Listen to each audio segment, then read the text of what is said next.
শুভ দুপুর বন্ধুরা। তো আমাদের বিয়েবাড়ির অনুষ্ঠান তো কমপ্লিট, আর গতকাল তো রিসেপশনও হয়ে গেছে। তো চলো দেখাই আজকে বাড়িতে কি রান্নাবান্না হয়েছে।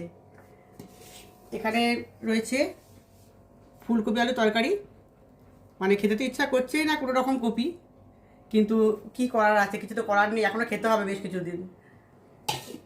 গরমের সবজি এখনও কিন্তু বাজারে সেভাবে ওঠেনি। আর এই দেখো, এটা হচ্ছে কি রাইস করেছে আমার ছোটো ভাইজি, পাঠিয়েছে। তো ও কালকে বিয়ে বাড়ি যেতে পারেনি গো, তো ওই জন্য নিজেই বানিয়ে বাড়িতে খাচ্ছে। তো পাঠিয়েছে আমাদের জন্য, একটু টেস্ট করার জন্য পাঠিয়েছে আর কি। আর এইখানে রয়েছে পেঁয়াজ কলি আলু ভাজা, আর এইখানে রয়েছে এই মাছের একটুখানি ঝাল নয়, এটা একটু সামান্য আদা বাটা, সামান্য একটুখানি টমেটো দিয়ে করেছি আর কি, একটু অল্প মশলা দিয়ে করেছি। তো এই হয়েছে আজকে রান্না। চলো আজকের মতন টাটা।